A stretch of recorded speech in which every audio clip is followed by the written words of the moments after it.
Halo guys, kembali lagi dengan saya Alvesting dari Akademi Kripto. Jadi kita udah masuk di modul kedua ya mengenai fundamental research. Jadi di sini saya akan menjelaskan mengenai faktor apa saja ya yang berperan dalam fundamental research. Jadi pada dasarnya ya, gimana sih caranya melakukan fundamental research ya? Modul sebelumnya saya menjelaskan kalau dasar dari fundamental research itu adalah informasi yang diturunkan dari data. Dan di sini ya ada beberapa informasi itu yang harus teman-teman olah dan kelola untuk menjadikan suatu dasar ya fundamental research yang solid, yaitu adalah satu, tokenomics, kedua, developer, dan juga ketiga adalah community. Oke? Jadi apa itu tokenomics? Tokenomics stand for token economy atau run ya, langsung secara token itu untuk apa ya? Nilai intrinsiknya, sehingga sangat mempengaruhi dari permintaan dan penawaran token tersebut. Karena tokenomics ini adalah copy paste atau perwujudan nilai intrinsik dari suatu project. Jadi kalau tokenomicnya buruk ya, it means dia intrinsiknya juga buruk, berarti value-nya juga buruk, sehingga nggak pantas untuk dibeli secara fundamental. Tapi kalau misalkan tokenomics-nya bagus, berarti intrinsic value-nya bagus, dia value punya juga bagus, sehingga cocok untuk kalian hold atau kalian beli. Sesimpel itu. Sama seperti teman-teman lihat ya, laporan keuangan dari perusahaan ketika berinvestasi di saham. Ini mirip ya. Jadi teman-teman lihat ya, tokenomics-nya seperti apa, ketika dia bagus ya, itu berarti dia layak untuk diinvestasikan. Pada dasarnya, proyek kripto ini kan saya selalu menjelaskan ini adalah perusahaan. Seperti suatu tech company. Ketika intrinsic value-nya ini lebih tinggi daripada market value-nya, it means itu adalah project yang layak kamu beli. Karena apa? Karena dia under value. Misalkan harusnya ini nilainya $100, misalkan cuman di market cuman $10. Berarti dia ada potensi naik 10 kali lipat. Ya, berarti kamu 10 kali lipat ya memiliki kesempatan untuk menggandakan aset kamu di dalam token yang ingin kamu beliin. Jadi jangan menyamakan ya harga pasar ya dengan progress atau value, karena itu yang sering terjadi ya. Jadi harga itu kan ilusi ya teman-teman. Jadi teman-teman panik nih ya lihat harganya Ethereum ya terus turun ya selama bear market ya, terus turun. Tapi kalau kita lihat secara progress, secara value ya, Ethereum itu sejajar ya teman-teman dengan top tech company ya. Jadi revenue-nya Ethereum selama 7 tahun terakhir itu sama ya dengan revenue-nya Meta, sama dengan revenue-nya Zoom, sama dengan revenue-nya Microsoft, sama dengan revenue-nya Adobe dan berbagai perusahaan elit lainnya. Jadi Ethereum ini secara revenue ini bisnis modelnya menghasilkan keuntungan yang tinggi, tokenomics-nya berarti sangat bagus. Tapi banyak yang misconception karena harganya turun ya, turun 60% ya dari peak ya. Teman-teman menganggap ini adalah akhir dari Ethereum, padahal itu bukan. Ya, jadi jangan teman-teman ya menyalahartikan ya antara market value dengan intrinsic value. Tapi intrinsic value-nya ini sangat bagus ya teman-teman Ethereum ini. Kalau teman-teman lihat berapa sih kapitalisasi pasar dari Ethereum, ya kan? Masih kecil sekali apabila dibandingkan dengan perusahaan-perusahaan seperti Microsoft. Padahal selama 7 tahun terakhir revenue-nya ini sejajar tuh.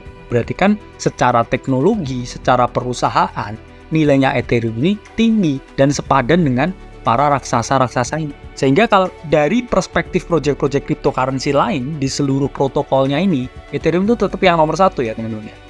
Jadi fee-nya yang diproduksi dari Ethereum itu yang gas fee-nya tetap paling tinggi. Kedua ini adalah Tron. Ya, ini mungkin karena banyak ya yang mengirimkan USDT ya antar exchange menggunakan jaringan Tron. Karena yang paling cepat dan juga paling efisien. Kemudian kita ngomongin mengenai developer. Ya, apa sih developer itu? Jadi developer itu adalah pihak ya yang membangun project atau token. Jadi mereka buildernya, istilahnya rumah ini mereka kulinya, mandornya ya. Mereka yang nge-arsitekin project ini sampai jadi. Bahkan di era modern ini ya, developer itu bukan hanya membangun rumah, tapi mereka juga nge-marketingin project ini. Jadi ada fungsi marketingnya juga di sana ya. Sehingga teman-teman di dalam crypto space itu ada 2 jenis developer. Pertama, developer yang anonim. Kedua, developer yang dox. Ya, anonim ini developer yang nggak tahu siapa yang nge-develop. Contohnya anonim siapa ya? Shiba Inu. Tahunya si Satoshi ya, tapi mereka kan nggak tahu ya. Kemudian developernya PP ya, itu kan juga masih anonim. Bahkan developernya Bitcoin yaitu Satoshi Nakamoto itu kan juga tidak diketahui secara pasti identitasnya ya. Tapi yang kedua ini ya, yang dox dev ini itu developer yang secara terang-terangan ya, saya adalah founder dari project ini. Jadi secara psikologis lebih nyaman mana ya? Sebenarnya lebih nyaman ketika developer ini docs. Namun ya banyak project juga ya yang bagus itu developernya juga anonim ya. Karena konsensus utama di kripto yaitu adalah self custody dan juga kedua adalah anonymous. Sebenarnya anonymous itu nggak ada yang salah ya di market cryptocurrency karena itu adalah hak bagi setiap pelaku di industri Web3. Oke. Jadi peran developer ini apa aja ya? Pertama nih bangun projectnya. Jadi dari yang program ya sampai projectnya bisa di launch dan dibeli ya di decentralized exchange dan centralized exchange. Kedua ya, dia bisa melakukan ya perbaikan dan penambahan fitur. Jadi seiring berjalannya waktu bisa ditambah ini, bisa tambah itu ya. Bisa dibangun aplikasi ini, bisa dibangun walletnya misalkan. Nah, itu adalah suatu bentuk dari perbaikan yang dilakukan dev secara terus-menerus. Kemudian 3 ya, memastikan project ini aman ya dari serangan cybersecurity. Karena sering sekali ya teman-teman project ini kena hack karena mereka hacker ini bisa exploit sistem yang mungkin masih bisa ya mereka masuki. Sehingga penting sekali ya developer ini memastikan project ini aman dari serangan cyber. Kemudian keempat ya, memastikan keberlangsungan komunitas dan marketing. Jadi yang jadi lem ya untuk komunitas ini stay strong together itu adalah developer.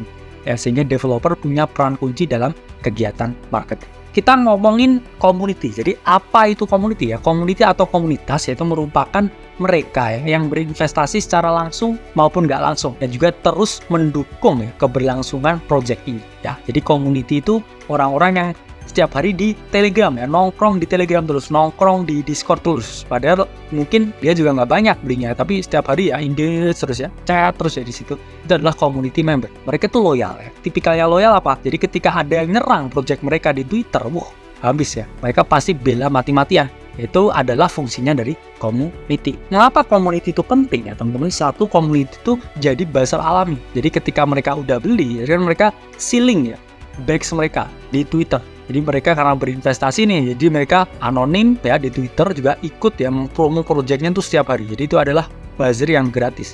Ya semakin banyak buzzernya berarti kan marketing gratisnya semakin banyak. Ya semakin banyak yang promosi. Kedua ya, kemungkinan mereka itu mengajak member baru ya untuk berinvestasi ya. Jadi menggerakkan harga juga secara langsung. Dan ketiga ya, community merupakan ya pihak yang terus mengawal developer ini punya project. Jadi misalkan meleset jadwal ya di roadmap-nya ini, community ini yang teriak-teriak ya, yang selalu bilang dev di mana kok seperti ini, dev kok ini kurang seperti ini, dev harusnya kita seperti ini. Itu adalah fungsi dari community, mengawal developer. Kemudian ada berbagai macam-macam ya community di kripto ya. Kalau Bitcoinnya namanya Bitcoiner ya, atau bisa juga namanya komunitas The Laser Eyes ya, itu di Bitcoin. Kemudian XRP ini juga ada XRP Army. Ini bentuknya seperti The Follower ya. Ini juga ada juga kalau ETH itu ETH Maxi. Jadi setiap komunitas ini punya nama masing-masing untuk mendukung ya koin favorit mereka. Jadi ini sama ya seperti cult ya teman-teman, ini sama seperti kultus. Pada dasarnya para community member itu cenderung tidak rasional karena mereka marry the bag ya, mereka menikahi bagnya mereka. Ini yang saya nggak mau dari teman-teman untuk menjadi yang seperti itu. Kenapa ya? Karena pada dasarnya kita di sini mencari keuntungan, bukan jadi community member. Ya jadi community member itu ada asiknya di awal untuk meyakinkan teman-teman beli dan hold. Tapi di poin tertentu ya, ketika teman-teman harus jual, itu teman-teman harus menjual. Ya, nggak ada salahnya take profit. Karena di sini kamu tuh cari uang ya, bukan cari teman. Itulah mengapa ada istilahnya the greatest fool theory. Ya, jadi barang itu selalu bisa naik karena ada orang bodoh lain yang mau membeli di harga yang lebih atas. Jadi saya inginnya teman-teman ini sebagai seorang kontraria melihat komunitas yang besar itu sebagai exit liquidity. Ya, saya bukan mengajari teman-teman sebagai kayak Kang Endam ya, tapi teman-teman tuh harus masuk lebih dulu di setiap project. Baru teman-teman lihat, semakin banyak orang yang masuk, itu kan berarti backs yang teman-teman punya, investasi yang teman-teman punya kan semakin tinggi, semakin meroket ke atas. Karena ada the greatest fool theory. Karena teman-teman kan smart, teman-teman kontrarian, beli di bawah harga masih 10. Nah, ada orang bodoh lagi beli di 30, beli lagi di 50, ada orang bodoh lagi beli di 100, sudah 100. Di situ teman-teman keluar. Ya, karena teman-teman smart, teman-teman kontrarian, dan teman-teman udah masuk dulu. Ya, oke, ada yang mau beli? Oke, ini baranku. Silahkan ambil, saya ambil profitnya. Itu cukup dari saya, Alvesting Akademi Kripto. Sampai jumpa di video selanjutnya.